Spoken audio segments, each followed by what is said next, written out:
da parte de inovação.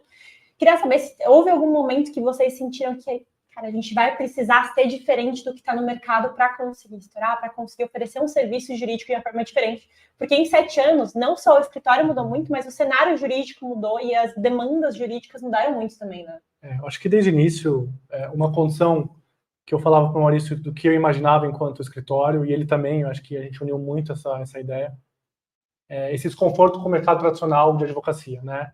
A gente tem essa ideia de que não comporta mais esse mercado tradicional, a gente precisa ter uma linguagem simplificada, né, falar com o cliente na linguagem dele, adaptar essa linguagem, né, junto a cada cliente, e a gente poder trazer novidades de inovação para que ele possa ter mais eficiência, rapidez na tomada de decisões. E aí é onde entra tudo isso que a gente vai conversar, não só nesse episódio, mas os próximos também, né, a respeito de inteligência artificial, legal design, parte de gaming, bet online, cripto e blockchain. A gente pode até começar a falar um pouco aqui, né, Vicky e Maurício, sobre a parte de IA.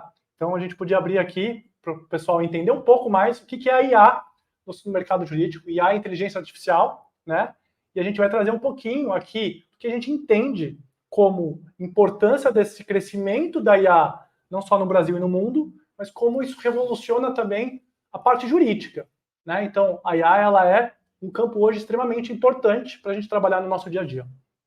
Com certeza, eu acho que isso acaba me mencionando muito. Antes da gente começar, a gente estava aqui conversando com o Guilherme, o meu marido, a gente estava falando um pouco sobre esses marcos da IA. Porque o que acontece? O assunto recentemente ficou muito famoso quando a gente fala em ChatGPT, quando a gente fala em DALL-E, quando a gente fala em Leonardo AI, porque foi um marco muito importante na parte de democratizar o acesso à inteligência artificial. Antes a gente achava que isso era só para grandes empresas, grandes tecnologias, é só Google, Facebook, só esse pessoal trabalha com AI.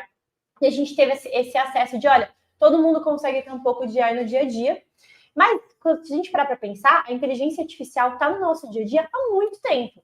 Por exemplo, a gente estava falando aqui da questão das redes sociais. Então, por exemplo, a utilização de inteligência artificial para métricas de comportamento, isso vai esbarrar muito na parte de proteção de dados, isso já está no nosso dia a dia. E aqui, eu vou chamar até o Maurício para falar um pouquinho para a gente dessa parte das tendências que a gente vê, de como a gente consegue utilizar hoje, como advogados, a inteligência artificial em si.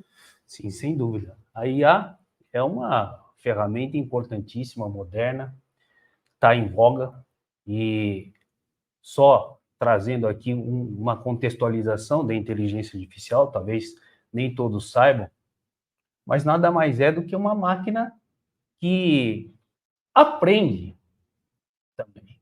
Ela se desenvolve. E aí é que torna muito curioso. A gente pode incrementar nossos negócios, não apenas como escritório, mas é uma ferramenta utilizada hoje, inclusive, até pelos próprios tribunais. Triagem de processos, juízo de admissibilidade junto ao STJ, eles já estão recorrendo a esses mecanismos, já estão se valendo desses mecanismos para aumentar a eficiência de todo o processo existente que sobrecarrega o judiciário. Então, é muito importante hoje o uso da inteligência artificial, não só pelos órgãos públicos, como também para nós, empreendedores, e em todos os negócios ela está presente, é uma realidade e precisa ser olhada com muita atenção.